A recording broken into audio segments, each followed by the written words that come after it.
Fala, gente, tudo bem? Você está aqui no nosso canal, prestes a ouvir uma mensagem que eu preguei na nossa igreja, na Igreja Amor em Movimento.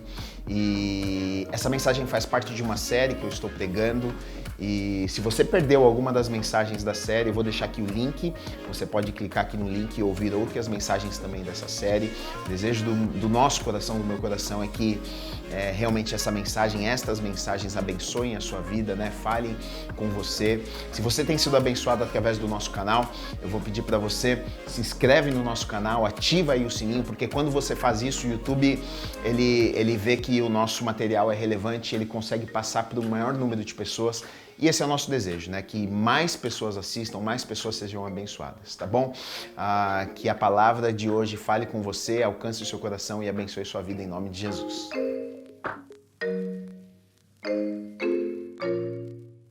Hoje eu vou pregar a última mensagem na série que eu estou pregando aos domingos. O título que eu dei para essa série é Para Pessoas Comuns. E nós temos falado sobre os discípulos de Jesus, né, os apóstolos, 12 homens que Jesus escolheu para andar com eles no tempo que Jesus esteve em seu ministério aqui na terra, né? E o título dessa série Para Pessoas Comuns, porque Jesus escolheu homens normais, né, com seus defeitos, suas personalidades, características, e foi isso que nós olhamos nestas semanas que passaram, né? E é legal porque a gente consegue muitas vezes se enquadrar dentro de um, de outro, e a gente fala, puxa, acho que eu sou parecido com esse, eu sou parecido com aquele. E o que eu acho muito legal da Bíblia é que a Bíblia não esconde, né, os defeitos, as falhas, os erros. Isso é muito bom para mim e para você, porque todos nós falhamos, todos nós erramos, todos nós precisamos de mudança nas nossas vidas, né? Se nós tivéssemos uma Bíblia que todo mundo era perfeito, que ninguém errasse, a gente olhava assim, tá, mas eu nunca vou ser desse jeito. Mas aí a gente vê pessoas, né, que foram chamadas por Jesus, para andar com Jesus, que erraram, que falharam, que muitas vezes, se eu tivesse no lugar de Jesus, talvez eu não teria escolhido, mas Jesus escolheu aqueles homens normais, comuns, para mudar a história do mundo. E se Jesus escolheu aqueles homens para andar com Ele, homens comuns, para mudar a história do mundo e abençoar a vida de milhares de pessoas, por que é que Ele não me escolheria? Por que é que Ele não te escolheria? Por que é que Ele não usaria as nossas vidas também? Então é sobre isso que nós estamos falando, né, nestas semanas. E hoje eu vou falar sobre o último discípulo, né, entre os 12 que andaram com Jesus, Judas, o traidor, Judas Iscariotes, que acabou ficando tão conhecido, né, pelo fato de ter traído Jesus, pelo fato de ter entregue Jesus nas mãos dos soldados, ter vendido Jesus, e tanto que quando nós falamos o nome Judas, as pessoas já associam Judas com traição, né? As pessoas até falam, aquele lá é Judas. O que elas estão querendo dizer? Está ali o traidor, o mentiroso, o enganador, né? Ficou tão conhecida a história de Judas, é claro, foi aquele que entregou Jesus, vendeu Jesus por 30 moedas de prata, que ficou até difícil de desatrelar o seu nome com o traidor, né? Tanto que nos evangelhos, nas escrituras, em muitos lugares, quando cita e quando fala o nome de Judas, fala Judas, aquele que traiu Jesus, Judas, o traidor, né? Então hoje eu quero ler com vocês o evangelho segundo escreveu João, apóstolo João, no capítulo 13, eu vou ler com vocês dos versículos 21 até o 30, que diz assim: Ditas estas coisas, angustiou-se Jesus em espírito e afirmou: em verdade vos digo que um dentre vós me trairá. Então os discípulos olharam uns para os outros, sem saber a quem ele se referia. Ora, ali estava conchegado a Jesus um dos seus discípulos, aquele a quem ele amava. A esse fez Simão Pedro o sinal, dizendo-lhe: pergunta a quem ele se refere. Então aquele discípulo, reclinando-se sobre o peito de Jesus, perguntou-lhe: Senhor, quem é? Respondeu Jesus: é aquele a quem eu der o pedaço de pão molhado. Tomou, pois, um pedaço de pão e, tendo-o molhado, deu-o a Judas, filho de Simão Iscariotes. E após o bocado, imediatamente entrou nele Satanás. Então disse Jesus: o que pretendes fazer, faze-o depressa. Nenhum, porém, dos que estavam à mesa percebeu a que fim lhe dissera isto. Pois como Judas era quem trazia a bolsa, pensaram alguns que Jesus lhe dissera: compra o que precisamos para a festa, ou lhe ordenara que desse alguma coisa aos pobres. Ele, tendo recebido o bocado, saiu logo, e era noite. Amém. Vamos orar. Deus, obrigado pela tua palavra, Pai. Eu sei que todos que chegaram neste lugar nesta manhã é porque o Senhor tinha preparado, Pai. Eu sei que não foi por acaso. Eu sei que talvez pessoas chegaram convidadas neste lugar, mas eu sei que já estava no coração do Senhor. Eu sei que o Senhor quer falar conosco nessa manhã. Eu sei que o Senhor quer mexer conosco nessa manhã. Eu sei que o Senhor tem uma palavra aos nossos corações.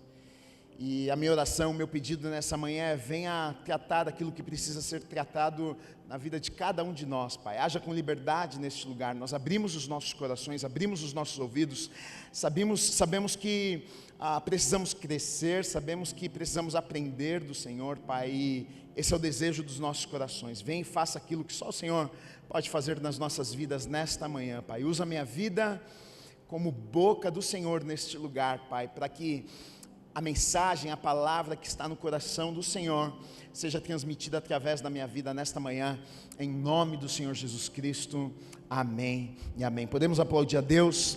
A palavra de Deus é maravilhosa. Amém, amém. Judas, aquele que traiu Jesus, Judas o traidor. Porém, não foi assim desde o princípio. Porém, não foi o desejo nem do seu pai, nem da sua mãe. Não foi o que haviam planejado para a sua vida. Nós sabemos que o nome, ainda mais naquele tempo, na época de Jesus, representava muito, né? Hoje, às vezes as pessoas escolhem nomes, por exemplo, para as crianças. Algumas até olham o significado e é como se tivessem profetizando sobre a vida do filho. Olha, você vai ser isso, como se estivessem declarando aquela palavra sobre a filha, sobre a vida de um filho. Por exemplo, o meu filho, que se chama Joaquim. O significado de Joaquim vem do hebraico Jeoiaquim, que significa Deus estabeleceu. E nós colocamos o nome do Joaquim de Joaquim porque nós temos uma filha chamada Ana Clara, e ela vai fazer 9 anos agora, mas entre a Ana Clara e o Joaquim, a minha esposa perdeu 2 filhos, né? Ela teve 2 gravidez, perdemos 2 crianças, foi um momento difícil. E quando o Joaquim veio, nós entendemos que Deus estava estabelecendo, que Deus estava nos dando de presente aquele menino, né? Ela sonhou com 2 meninos no seu colo, ela sonhou com um menino um dia no seu colo, um dia ela sonhou que estavam estourando fogos azuis, né? Antes dele nascer, ela me contou esse sonho, e quando a gente descobriu que era um menino, a gente viu a palavra se cumprindo, né? Então nós colocamos, por quê? Presente de Deus para as nossas vidas tem um significado, né? Para nós representa algo, e no tempo de Jesus, para aquelas pessoas, nome era algo extremamente importante, né? Quando os filhos nasciam, os pais colocavam um nome em seus filhos, e os nomes era como se o pai estivesse declarando, como se o pai e a mãe estivesse profetizando: meu filho, o desejo dos nossos corações é que você se torne isso aqui na sua vida, que isso aconteça na sua vida. E por incrível que pareça, Judas vem de Judá, que significa aquele que é dirigido, aquele que é conduzido por Jeová, por Deus, aquele que é dirigido por Deus, aquele que é conduzido por Deus. Talvez o pai e a mãe de Judas, quando pegam aquele menininho no colo, colocam o nome dele e falam Judas, né? E dizem: olha, o desejo dos nossos corações, olha, nós profetizamos sobre a tua vida, nós declaramos sobre a tua vida que você será um menino que será dirigido por Deus, você será um menino que será conduzido pelas mãos de Deus, você será uma bênção nessa terra. Mas nós vamos ver que não foi exatamente o que aconteceu na vida desse menino, na vida de Judas, né? Seu sobrenome, Iscariotes, né? A gente vai ler em muitos lugares nos evangelhos, Judas Iscariotes.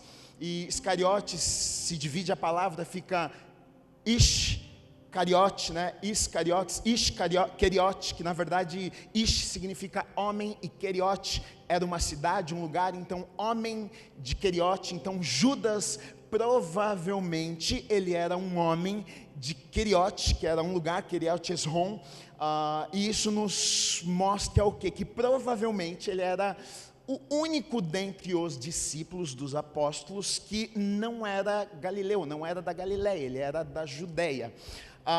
E por que estas informações são interessantes e para nós trazem alguma diferença quando nós estamos estudando, né? Porque quando nós olhamos para os discípulos, a gente vai ver que muitos deles se conheciam já. Muitos eram pescadores, muitos já se conheciam da praia, muitos deles eram irmãos, né? já tinham amigos em comum, alguns eram já discípulos de João Batista.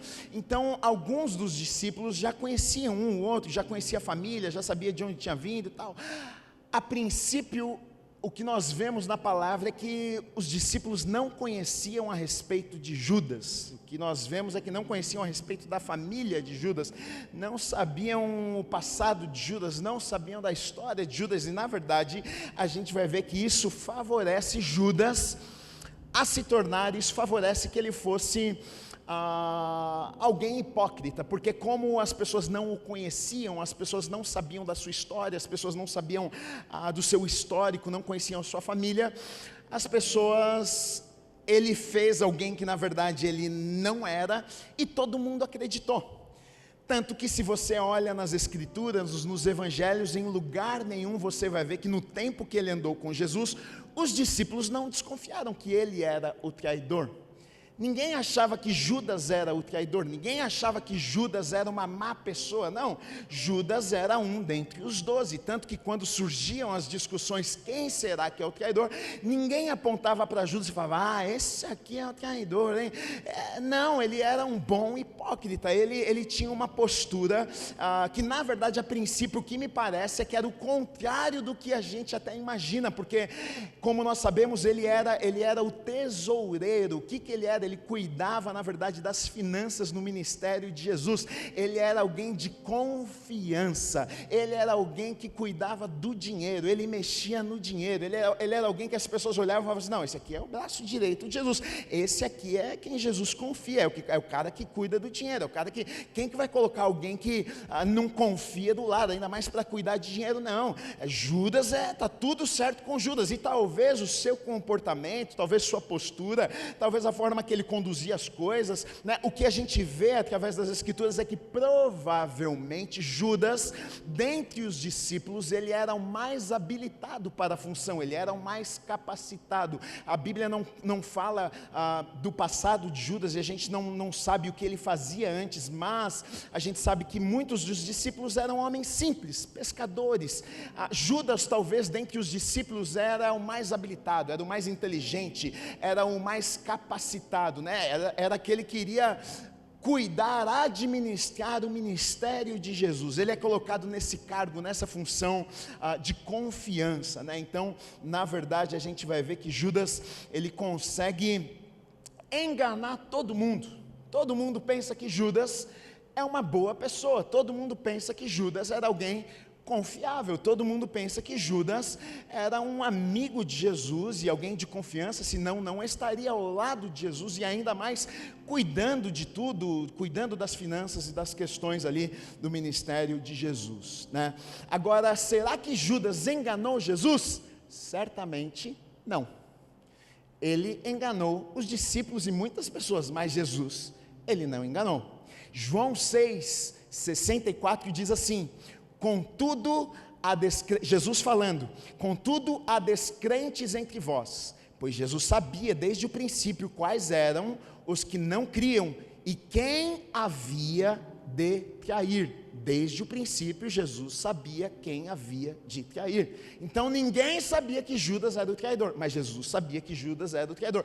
Qual é a lição aqui já para mim e para você, querido e querida? Saiba de uma coisa: Deus sabe de todas as coisas. Você pode enganar o mundo inteiro, mas eu e você, nós não enganamos a Deus. Deus, Ele conhece o íntimo dos nossos corações, Ele sabe o que se passa nos nossos pensamentos, às vezes até aquilo que nós fazemos de bom, e lá no fundo dos nossos corações tem alguma intenção errada. Deus conhece o profundo, Ele sabe das nossas intenções, Ele sonda os nossos pensamentos e o nosso coração, Ele sabe de todas as coisas. Por isso, não tente enganar Deus, não seja hipócrita diante de Deus, não tente chegar na presença de Deus e dizer: Deus, olha, está tudo certo na minha vida, olha, eu não tenho ciúmes, eu não tenho inveja, eu sou um santinho, eu sou isso, eu sou aquilo. Não, Deus sabe de todas as coisas. Na verdade, o melhor caminho sempre é sermos sinceros diante de Deus. Sabe por quê?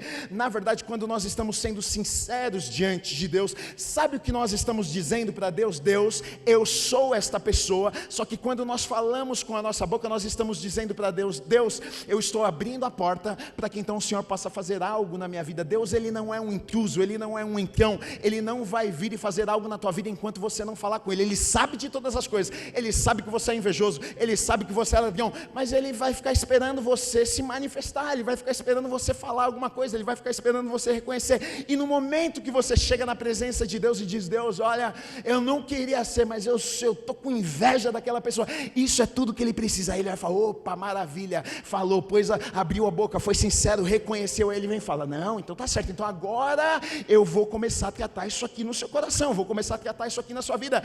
Olha, você pode enganar o mundo inteiro, mas a Deus você não engana. Seja sincero diante de Deus, seja verdadeiro e verdadeira diante de Deus.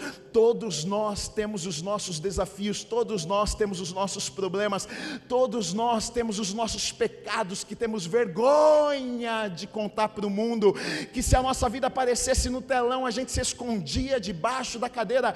Mas Deus já sabe do teu pecado, Ele já sabe o que você fez.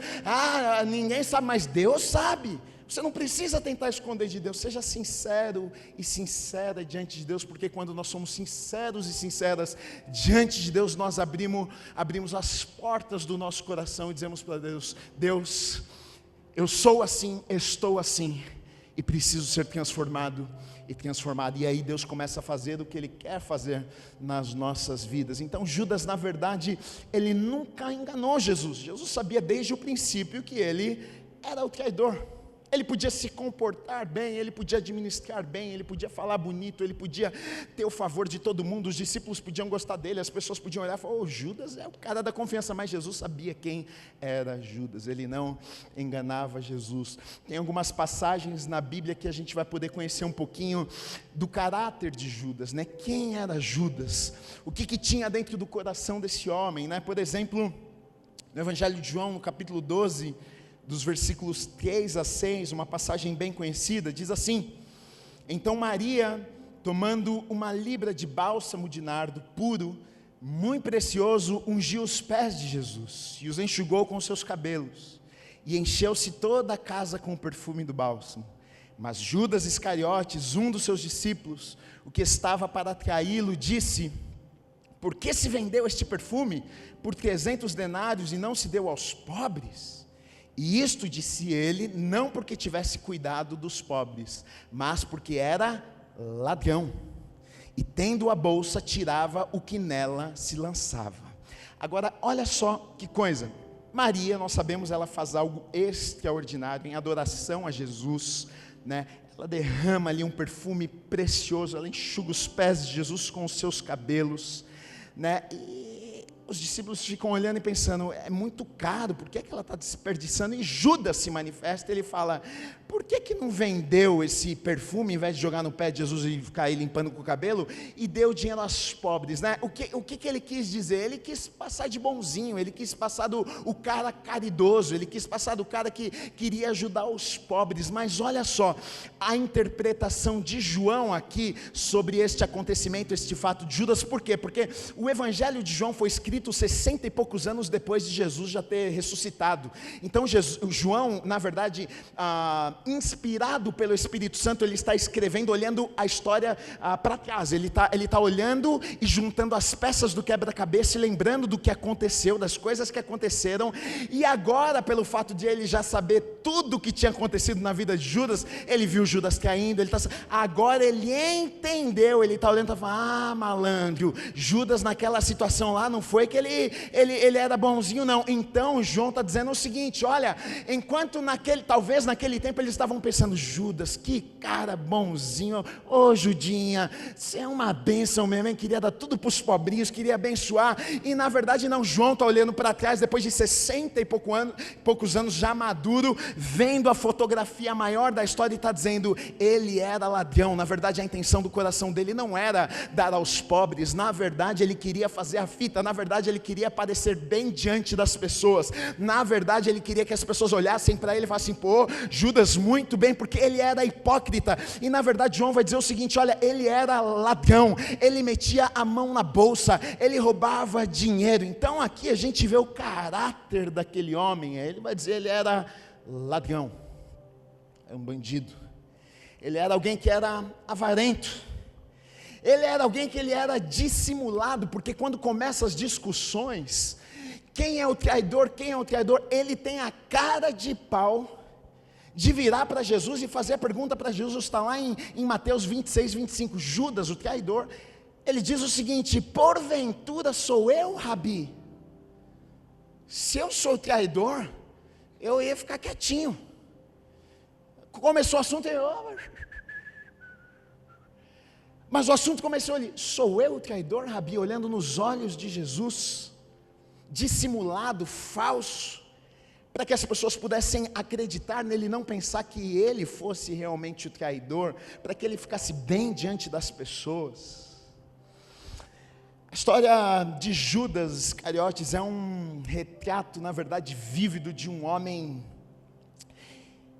em sua natureza que não foi transformado por Deus, em sua natureza depravada, perversa, que não permitiu que o Senhor o transformasse. Fez coisas terríveis, e na verdade a gente olha para a vida de Judas e a gente pensa, que terrível, hein? E a gente pode até olhar para a vida dos outros discípulos e pensar assim, nossa, Judas foi o pior. Mas na verdade, olha só, Pedro, por exemplo, traiu Jesus também. Pedro negou Jesus no pior momento da sua vida, no momento mais difícil, depois de ter sido vendido, depois Jesus está lá, está partindo para a cruz, Jesus está sendo julgado, vai viver o pior momento da sua vida, vai ser separado de Deus. Agora Pedro está lá e alguém reconhece, por 3 vezes, alguém reconhece e fala, você é um deles, você está com ele. Pedro por 3 vezes diz, não, eu não sei quem ele é, eu nunca tive com ele, eu não o conheço. Jesus vê Pedro negando, Jesus vê Pedro, o seu amigo, que andava com ele, que deitava ali com Jesus, que acordava com Jesus, que viu Jesus operando milagres, era um discípulo querido, amado. Pedro negou também. Então qual a diferença de Judas, de Pedro e dos outros discípulos? O que nós vemos, queridos, não é que os outros também não erraram, os outros também não falharam, não, todos eles fizeram. Não foi só Judas que foi ruim, terrível, que pecou.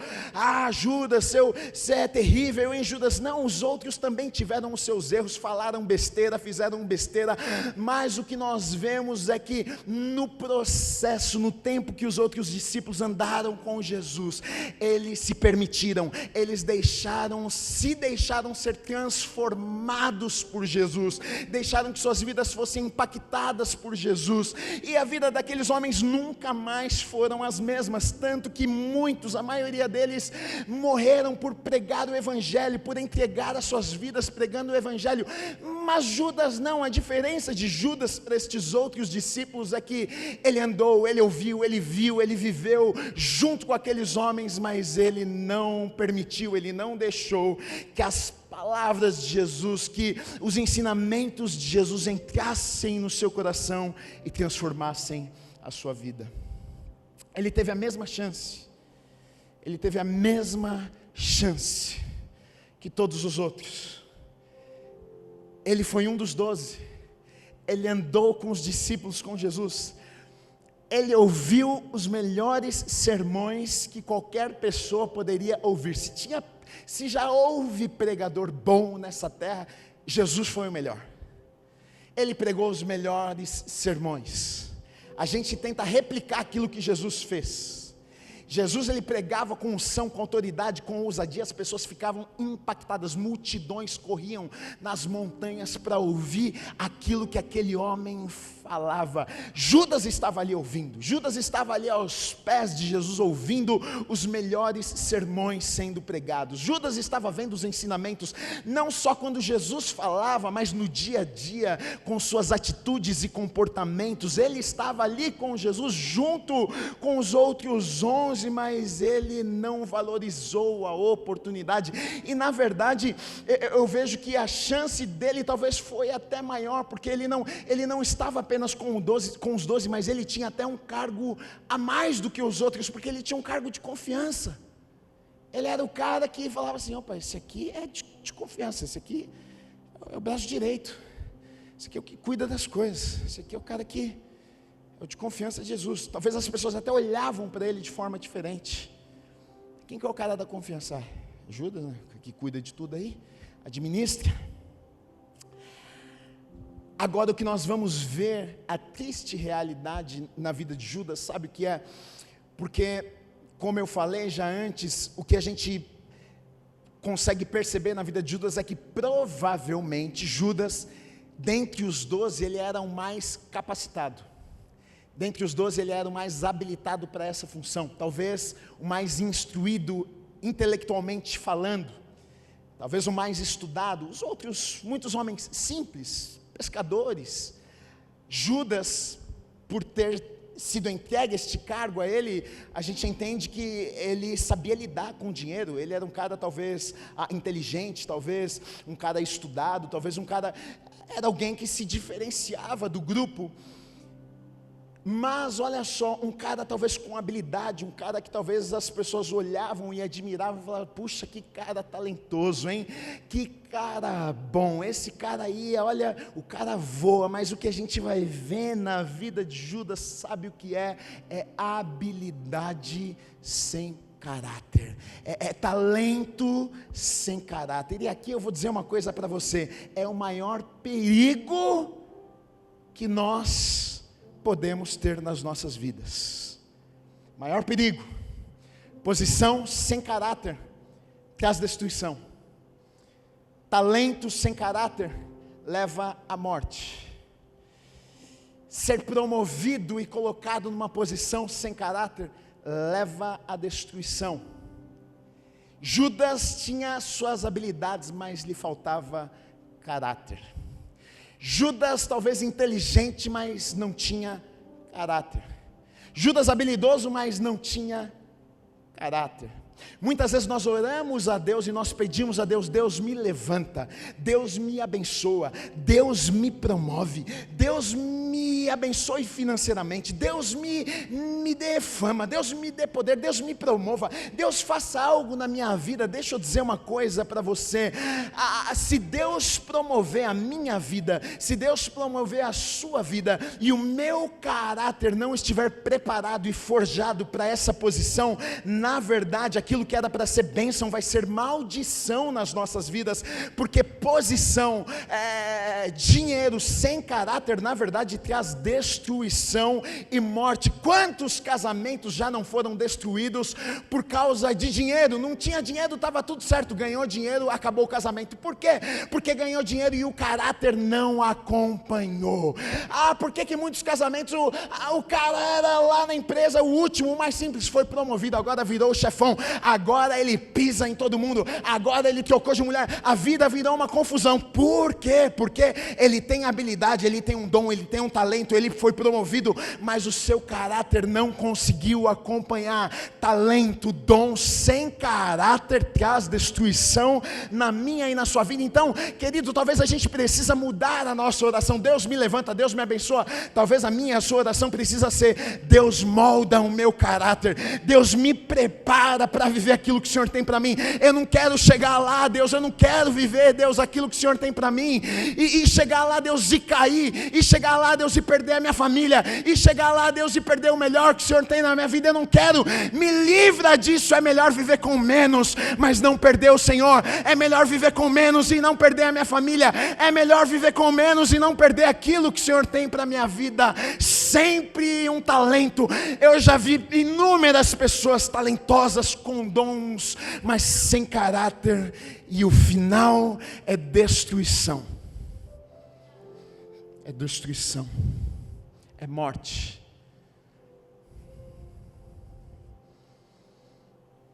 Que Deus molde o nosso caráter, que Deus nos prepare para vivermos aquilo que Ele tem para nós. Que nenhuma posição do mundo, que nenhum dinheiro do mundo mude quem nós somos, no que acreditamos. E se eu não tenho um caráter preparado, Deus, não me permita ir, não me permita viver isso, não me permita chegar lá, porque eu não quero arrebentar com a minha vida, eu não quero acabar com aquilo que o Senhor tem preparado para mim. Primeiro, faça uma obra em mim. Primeiro, muda quem eu sou. Primeiro, transforma a minha vida, me prepara. Judas tinha posição, mas não tinha caráter. Um exemplo de homem de caráter para mim na Bíblia é José.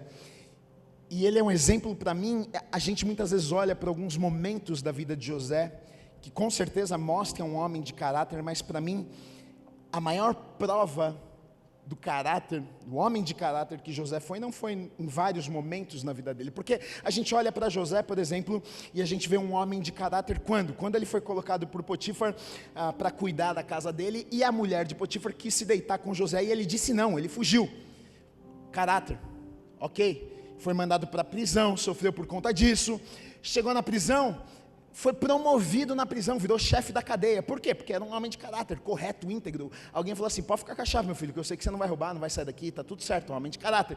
Tudo isso nos mostra quem ele era, mas para mim a maior prova foi, na verdade, lá na frente, no final da vida de José. José está lá, agora ele está vivendo um momento bom da vida dele. Agora José, ele tem poder. Agora José, ele é o segundo homem mais importante. Faraó coloca um anel no seu dedo e fala, aqui o que você falar, as pessoas têm que obedecer. Aqui se você mandar cortar a cabeça de alguém, tem que cortar a cabeça dessa pessoa. Você, depois de mim aqui, você é o cara. O que você falar aqui tem que ser feito. E José está nessa posição. Passou por prisões, passou por momentos terríveis em sua vida, mas agora ele está lá como governador. Agora ele está como um homem importante. Agora ele tem o respeito das pessoas. Agora as pessoas temem ele.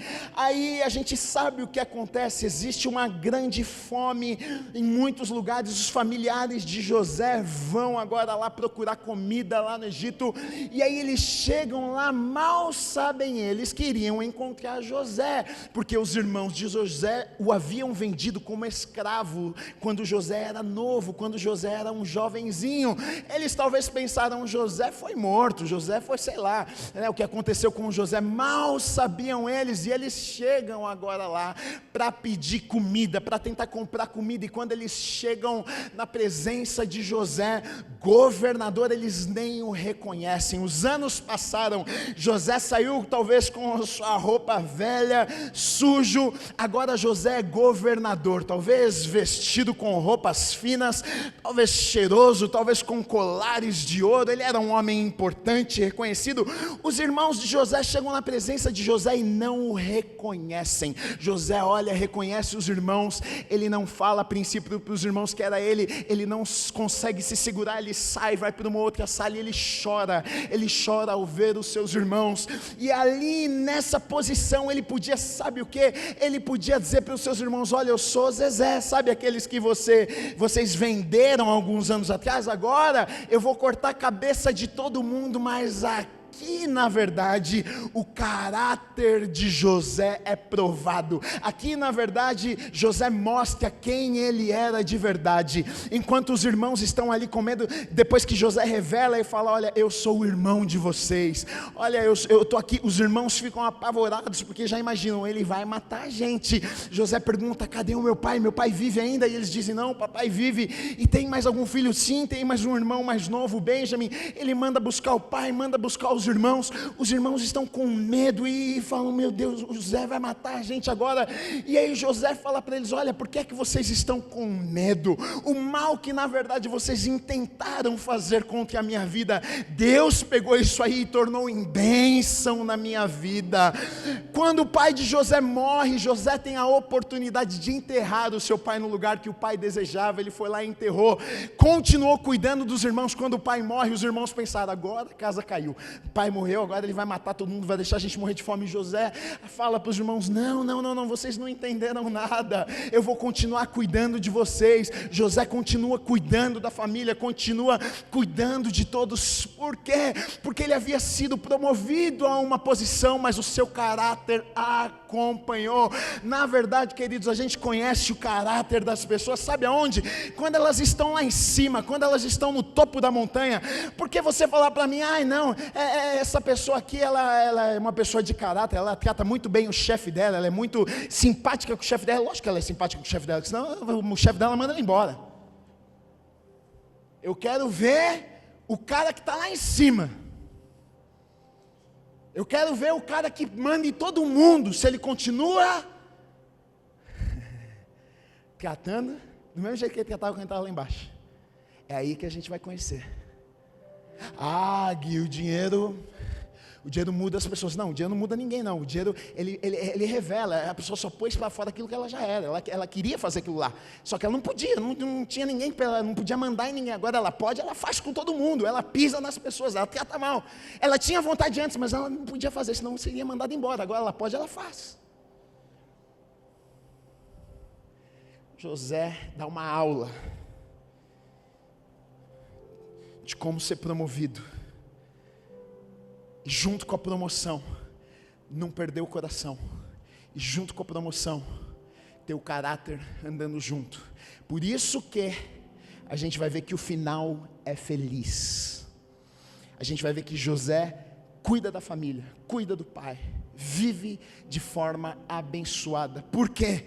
Deus promoveu, mas ele não permitiu que o seu caráter fosse corrompido. O que nós vemos aqui, o que matou na verdade Judas foi o contrário. Ele tinha uma posição, mas ele não tinha caráter. Ele era alguém de confiança. As pessoas olhavam talvez para ele e falavam: o tesoureiro. Mas na verdade o seu caráter precisava ser moldado e transformado por Deus.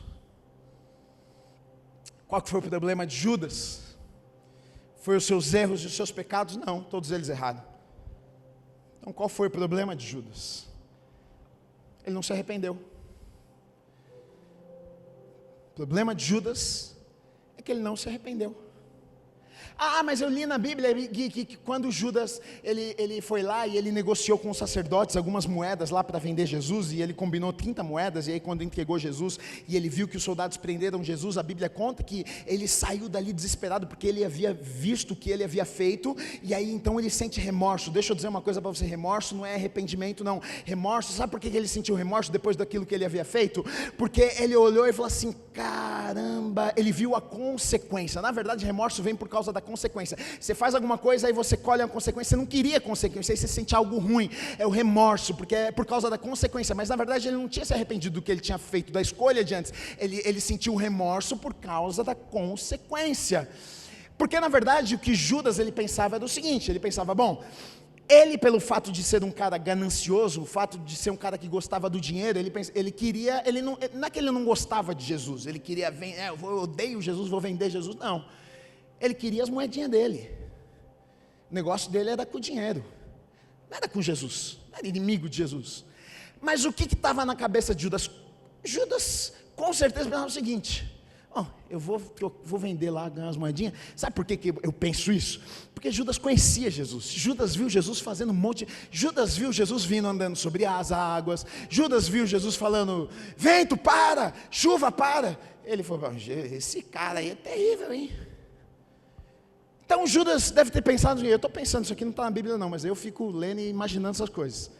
Eu estou pensando que Judas está pensando: bom, eu gosto de um dinheirinho, Jesus é o cara que manda tempestade parar e tudo vira do avesso. Então eu vou fazer o seguinte, eu vou lá vendo Jesus dando uma moedinha, os soldados vão lá prender Jesus, mas quem é que soldado que consegue prender Jesus? Quando chegar aquele monte de soldado lá em Jesus, Jesus dá um Hollywood nos soldados e acabou. Eu penso que Judas deve ter pensado nisso. Problema resolvido, fica todo mundo feliz, cara. Eu levo minhas moedinhas, Jesus foge, os soldados ficam mortos e ainda é glorificado. Você viu, ficou sabendo, 1000 soldados foram prender Jesus e caíram lá só com óleo e santo.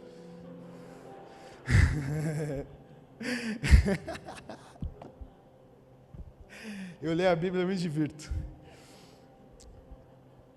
Na minha cabeça o que Judas estava imaginando é isso. Agora o problema de Judas, o pecado dele era igual ao dos outros, era diferente, mas era pecado do mesmo jeito. Do mesmo jeito que o outro foi um falastrão, o outro fez uma bobeira, o outro falou, ele pecou e ele errou também. Mas a diferença de Judas para os outros é que ele não se arrependeu. Ele não se arrependeu.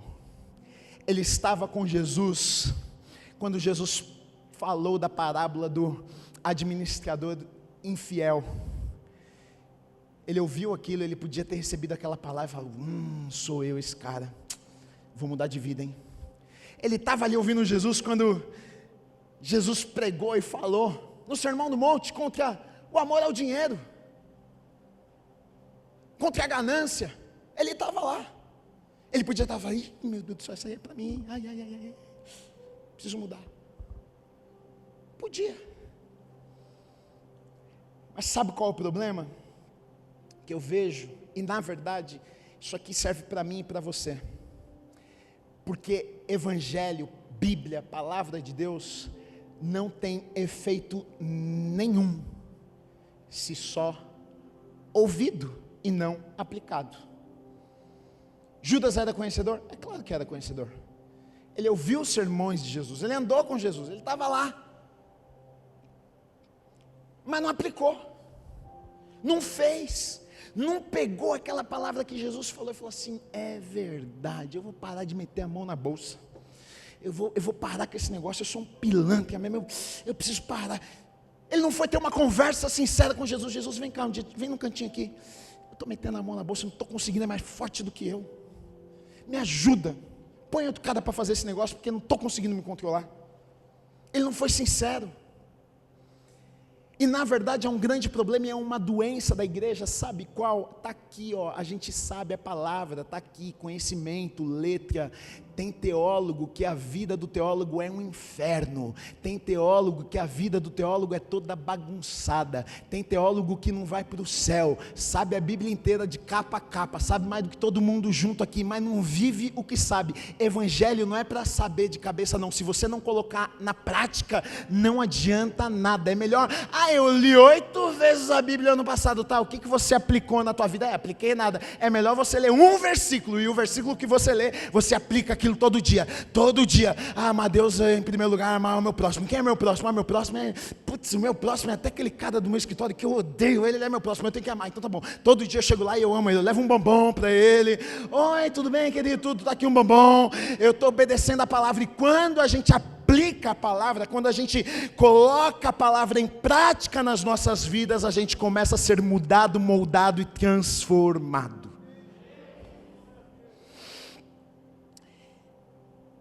É engraçado, tem uma passagem que a família de Jesus chega onde Jesus estava, ele está pregando e tal, e aí os discípulos chegam e falam assim: sua família está aí, está a mãe, está os seus irmãos, e Jesus dá uma resposta. Eu acho muito interessante a resposta de Jesus, está em Lucas 8, 20 e 21, diz assim: e lhe comunicaram, tua mãe e teus irmãos estão lá fora e querem ver-te. Aí Jesus respondeu, ele porém lhes respondeu, minha mãe e meus irmãos são aqueles que ouvem a palavra de Deus e as praticam. O que Jesus estava dizendo? Ele não estava dizendo, não é minha mãe, não é meu irmão, que ele estava dizendo o seguinte: tem parte comigo, faz parte da família, faz parte do corpo, quem ouve e coloca em prática a minha palavra. Se vocês estão aqui ouvindo, se vocês praticarem o que vocês estão ouvindo, vocês também fazem parte da família. Judas, ele vendeu Jesus. Judas, ele vai lá e por 30 moedas de prata, ele combina com os sacerdotes. Jesus já estava sendo perseguido, os religiosos perseguiam Jesus, porque Jesus era ele foi um cara fora da caixa. Enquanto os religiosos estavam ensinando ali a lei, Jesus ele veio falar, ele veio mostrar o reino de Deus de forma diferente. Ele veio falar da intenção do coração, ele veio falar: olha, você para adulterar, você não precisa se deitar com uma mulher, se você tiver o desejo no teu coração, você já adulterou. E os caras que obedeciam à lei, que não deitavam com outra mulher, mas olhavam com um desejo impuro, ficavam irados, falavam: esse cara não é possível, esse cara está falando isso para a gente. Jesus veio e ele bagunçou com a cabeça dos fariseus, dos religiosos. Então eles odiaram Jesus, eles quiseram matar Jesus, eles perseguiram Jesus. E aí Judas, por sua ganância, pelo fato de ele amar o dinheiro e querer fazer o seu pezinho de meia, ele decide, fala: bom, eu vou vender Jesus, o pessoal está aí, está em alta, está procurando, acho que a venda, a transação vai ser boa. E ele foi lá, ofereceu, fez uma negociação de 30 moedas, que na verdade não é muito, e vendeu Jesus, e fez um combinado. Falou: olha, eu vou fazer o seguinte então, eu vou mostrar para vocês quem é Jesus. Quando eu for lá encontrar com Jesus, eu vou conduzir os soldados, e aí quando eu chegar em Jesus, eu vou cumprimentá-lo com um beijo, para que vocês saibam quem ele é, porque naquele tempo era todo mundo igual, né? Todo mundo vestido com a mesma roupa. Imagina chegar lá, Jesus já estava no Getsemane com os discípulos, no meio do mato, chegar no meio da noite no meio do mato, quem que é? Está todo mundo igual lá, e vai pegar a pessoa errada, né? E é isso que acontece. Judas, ele vende Jesus por algumas moedas, e aí os soldados vão, acompanham Judas, e aí Judas vai lá se encontrar com Jesus. E aí quando Judas chega na presença de Jesus, Jesus está vivendo o pior momento de sua vida. Ele está ali prestes a ser levado, ele está vivendo um momento de aflição, né? Ele está vivendo um momento que ele está prestes não apenas a ser julgado e crucificado e passar dores no seu corpo físico, mas a maior dor de Jesus seria ser separado do Pai, ser separado de Deus por alguns momentos, porque não teria como Deus ficar ali com Jesus, enquanto Jesus estivesse carregando todos os pecados da humanidade, os meus e os seus pecados. Então Jesus sofria o fato de pensar que ele seria separado de Deus por um instante ali na cruz, e ele até disse para o Pai: olha, Pai, se possível, afasta de mim esse cálice, mas que não seja feita a minha vontade. É claro, a vontade humana de Jesus não era morrer naquela cruz. Ninguém quer ir para uma cruz, ninguém quer sofrer, ninguém quer carregar o pecado de uma humanidade. Ele diz: olha, mas que não seja feita a minha vontade, mas que seja feita a tua vontade. Então Jesus está num momento ali terrível da sua vida, quando chega Judas com os soldados ali. E aí quando Judas chega, Jesus olha para Judas e faz uma pergunta: amigo, o que você faz aqui? Judas beija o rosto de Jesus. Os soldados vêm e o pegam. Judas foge daquele lugar, desesperado, porque agora ele vê: pegaram Jesus, vão prender Jesus, vão matar Jesus. Ele não odiava Jesus, não queria matar Jesus, ele só queria as moedinhas dele. Mas quando ele vê que vão matar Jesus, ai, deu errado meu plano. Ele sai desesperado dali. E agora o que é que eu vou fazer da minha vida? A Bíblia nos conta que ele vai até um lugar. Ele tenta, na verdade, ainda renegociar. Ele tenta ir lá para os sacerdotes e falar: olha, pega as moedas de volta, não, larga Jesus. Os sacerdotes falam: não, já está feito o negócio, já era. Ele vai até uma árvore, num lugar muito alto, se pendura, se enforca, a árvore não aguenta, quebra. Ele despenca num lugar onde tem muitas pedras embaixo. A Bíblia, eu vou ler aqui o texto para vocês, diz que seu corpo espatifa inteiro, suas entranhas saem para todos os lugares. E este foi o fim de um daqueles que andou com Jesus. Olha o que diz em Atos 1, aqui é Pedro quando se levanta para pregar, 16 a 19, diz assim: irmãos, convinha que se cumprisse a Escritura, que o Espírito Santo proferiu anteriormente por boca de Davi, acerca de Judas, que foi o guia daqueles que prenderam Jesus. Porque ele era contado entre nós e teve parte neste ministério.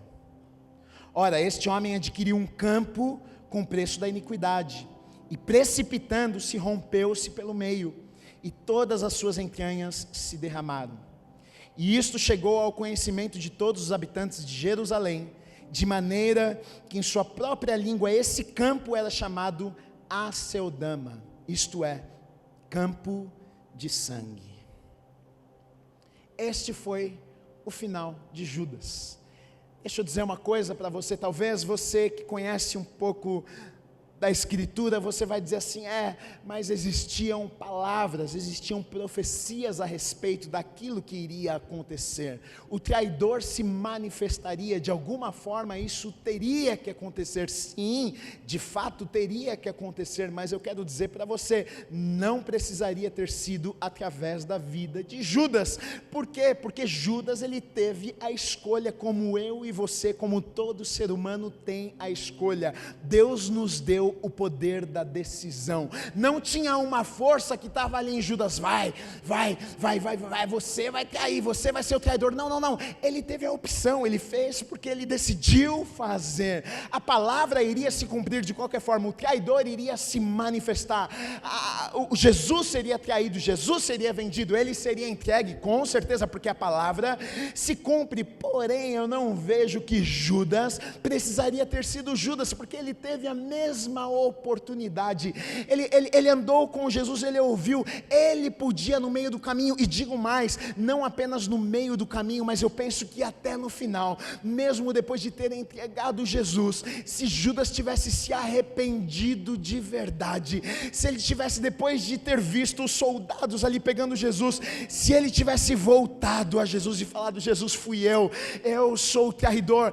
eu te traí, me perdoa por isso, com certeza Jesus o teria perdoado, e o final da história de Judas não seria como foi, até porque nós vemos, por exemplo, quando Jesus estava na cruz, pregado na cruz, um bandido estava ao lado de Jesus pregado na cruz, e a gente sabe dessa história, é linda, maravilhosa, aquele bandido está ali pregado, e ele está olhando para Jesus, e está olhando para a cruz de Jesus, e está olhando escrito Rei dos Judeus, e aquele homem pregado ali, e as pessoas xingam Jesus, as pessoas cospem em Jesus, e Jesus não fala nada, Jesus está ali pregado naquela cruz.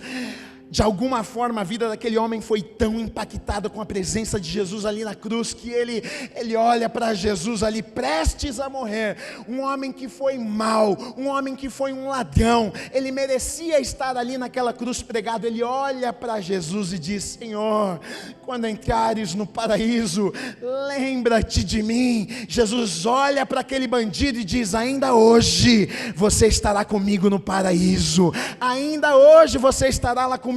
Quer dizer o quê? Na verdade Jesus veio para isso, Jesus veio para morrer numa cruz por mim e por você, porque ele sabia que nós faríamos coisas erradas, ele sabia que nós somos maus. Se Judas naquele pior momento de sua vida tivesse voltado e dito, Senhor, fui eu me arrependo, me perdoa, com certeza Jesus teria dado um abraço e teria dito, você está perdoado, vai e vive uma vida diferente, vai e frutifica, vai e pega tudo que você ouviu, que você aprendeu e faça diferença a partir de agora. Mas Judas não fez isso.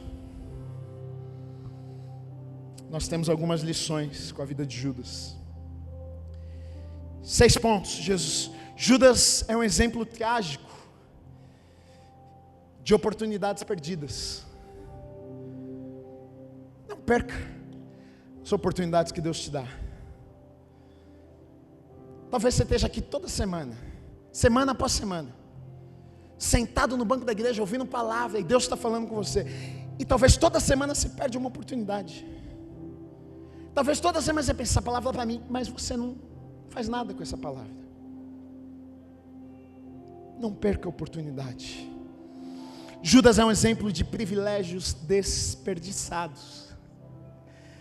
Ele foi colocado numa posição, mas não aproveitou aquilo que foi entregue em suas mãos. O que é que Deus te deu que você não está sabendo aproveitar, que você não está sabendo valorizar? Olha para a tua vida, olha para a tua história, olha para a tua casa, olha para a tua família. Será que você tem motivos para agradecer a Deus? Judas é a ilustração clara de que o amor ao dinheiro é a raiz de todos os males. Pessoas matam, pessoas destroem, pessoas fazem de tudo por amor a coisas. Judas nos prova o mal que um ser humano pode fazer quando não se deixa ser transformado por Deus. Somos maus, fazemos coisas ruins.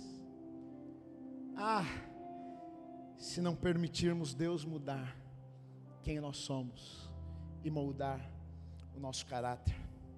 Judas também é a prova da misericórdia e bondade de Deus, porque, como eu disse, desde o princípio Jesus sabia quem era o traidor, mas Jesus deixou. Por que é que ele deixou ali no meio? Por causa da sua bondade e misericórdia. Eu consigo imaginar Jesus, vamos Judas, muda Judas, vai, vamos Judas, tentando acreditar, mesmo em sua onisciência, mesmo sendo conhecedor de todas as coisas, sabendo e conhecendo o futuro, Jesus permitindo, ele estando perto, porque vai que, né? Bondade, misericórdia. Deu um tempo ainda para Judas. Através de Judas, nós vemos também que a vontade de Deus nunca é frustrada. A palavra se cumpre. Haveria de ter um traidor, se manifestou. Na palavra de Deus não existe contradição. Se falou, vai acontecer. Se profetizou, vai acontecer. Alguém falou, vai ter traidor. O traidor se manifestou e aconteceu. A palavra de Deus se cumpre. Para nós fecharmos, eu fiquei pensando sobre tudo isso e eu fiquei pensando, puxa, por tão pouco, né? Porque na verdade 30 moedas não foi muito dinheiro que Judas vendeu. Ele colocou um preço em Jesus. 30 moedas ele vendeu o Messias. Mas na verdade, sabe o que acontece? 30 moedas não foi o preço de Jesus. 30 moedas foi o preço de Judas. Não era o quanto Jesus custava, mas era o quanto Judas custava. É por quanto ele seria comprado. E a minha pergunta para você, nessa manhã, é exatamente essa. Quanto que te compra? O que te compra? Qual é o pecado que te compra? Qual é a mulher que te compra? Qual é o homem que te compra? Qual é a posição que te compra? O que faz você vender Jesus? Porque toda vez que eu peco, toda vez que eu pego alguma coisa, sabe o que eu estou fazendo? Colocando Jesus na cruz. Porque foi por isso que ele foi para a cruz, por causa do meu pecado e do seu. Então quando eu faço uma escolha, quando eu digo assim, eu vou atender esse desejo, qual é o teu preço? Qual é o teu preço? O teu preço é uma noite de prazer? O teu preço é um cargo, e aí por causa do cargo você crucifica Jesus na tua vida?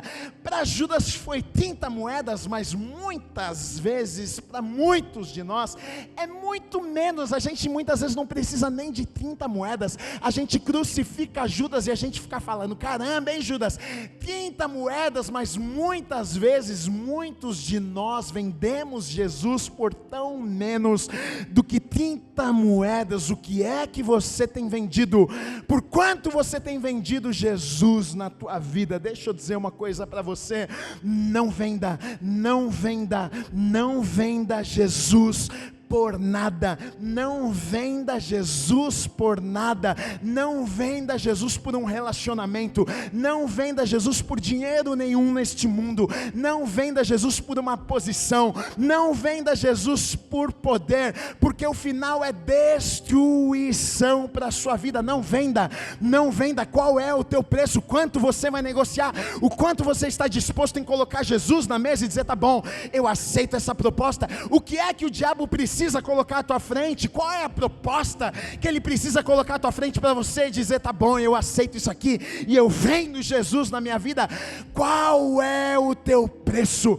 Não faça como Judas fez, não faça como Judas fez, porque o final é trágico e de destruição, e não é isso que Deus tem para a minha vida, e não é isso que Deus tem para a sua vida.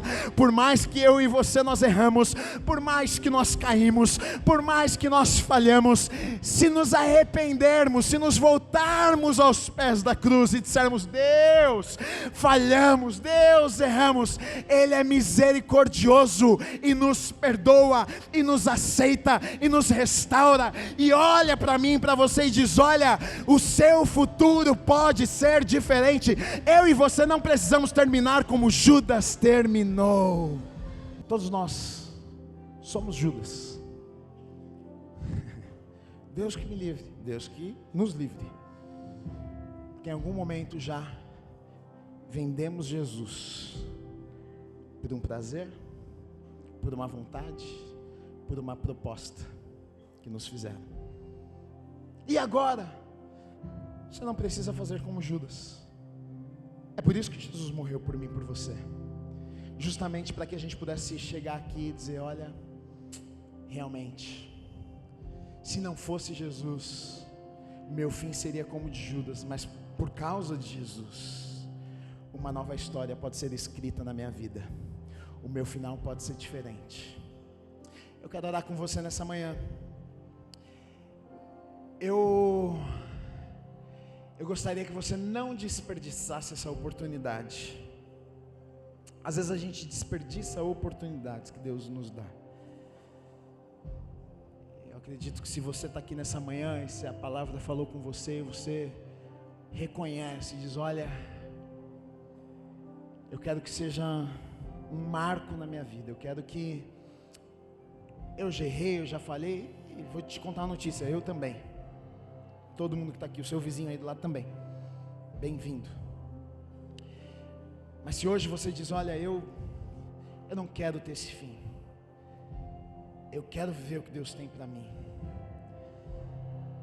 Talvez hoje seja a oportunidade que Judas teve e não aproveitou, de voltar para Jesus e falar, Jesus, estou aqui, errei, dá uma chance. E com certeza o final dele seria diferente, e Deus está te dando essa chance nessa manhã. Quero orar com você. Se você entende que essa oportunidade, essa chance está sendo estendida a você, de mudança, de transformação, de recomeço, você diz, sou eu essa pessoa, quero recomeçar, quero entregar os meus caminhos ao Senhor, quero me arrepender do meu passado, das escolhas que fiz, para viver aquilo que Deus tem para a minha vida. Eu quero orar com você, levanta a tua mão. Amém, amém, amém, amém, amém, amém, amém, amém. Deus, obrigado pela tua bondade, obrigado pelo Deus misericordioso que o Senhor é. Nós não somos merecedores, nós erramos, nós falhamos, nós caímos, mas o Senhor, com infinita bondade e misericórdia, nos alcança, e hoje a gente pode nos achegarmos diante do Senhor, pedimos perdão e nos arrependermos, e o Senhor nos perdoa, o Senhor nos aceita de volta, o Senhor enche os nossos corações de esperança, o Senhor acredita em nós, o Senhor derrama sobre as nossas vidas e os nossos corações sonhos, planos de um bom futuro.